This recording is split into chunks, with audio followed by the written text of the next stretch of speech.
ఎందుకు లేట్ అయింది మీరు మాట్లాడితే మొన్న ఈ మధ్యన ప్రతిపక్షం లేని గత కాలపు ముఖ్యమంత్రి వారి పార్టీ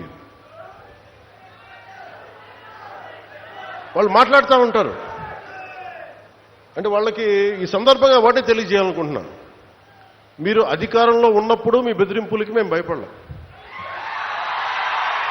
మీరు అధికారంలో ఉన్నప్పుడు మీరు చేసే దౌర్జన్యాలకి మేము భయపడలేం. అలాగే మిమ్మల్ని తగ్గించడం కూడా నాకు ఇష్టం లేదు.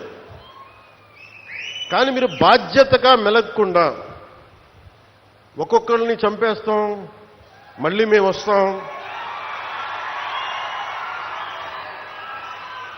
అని మీరు పిఠాపురం లాంటి చోట కూడా మీరు చిన్నపిల్లల మధ్యలో కాస్ట్ ఫీలింగ్స్ పట్టుకొస్తే మిమ్మల్ని మీ అధోగతికి నేను ఏం మాట్లాడను, మీ దిగజారుడుతనానికి నేను ఏం మాట్లాడను. ప్రకృతిని ప్రేమించేవాడు, తల్లిదండ్రులను గౌరవించేవాడు చేసే పనులా ఇవి? పిల్లలకి కులాలను పట్టుకొస్తామా, ఆపాదిస్తామా? వేరే దారులు లేవా మీకు పాలిటిక్స్ గురించి మాట్లాడడానికి? సిగ్గుందా ఒక్కొక్కరికి అలా చేసే వాళ్ళకి?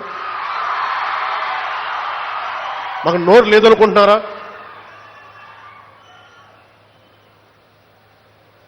కూర్చొని మీరు కాంట్రాక్ట్లు వేస్తే కాంట్రాక్ట్లు వేసిన వాళ్ళందరినీ మేము బెదిరించేస్తాం, జైల్లో పెడతామంటే ఏమనుకుంటున్నారా మీరంతా?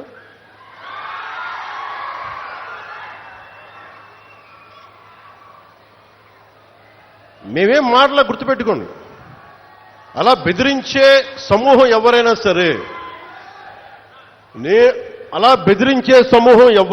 సరే, మిగతా వారి గురించి నాకు తెలియదు. పవన్ కళ్యాణ్కి అధికారం ఉన్నా అధికారం లేకపోయినా పవన్ కళ్యాణ్ ఎప్పుడు పవన్ కళ్యాణ్ లాగే ఉంటాడు. భయపడ్డాం. చాలా ఇంట్లోంచి బయటకు వచ్చేటప్పుడు తిరిగి వెళ్తాం లేదు అని డిసైడ్ అయ్యే వస్తాం. అందువల్ల మీ ఆకు రౌడీలు కానీ అలాగే చెప్తున్నారు. ఏదైనా మాట్లాడితే అధికారులు కూడా భయపడుతున్నారు. ఎందుకు భయపడుతున్నారంటే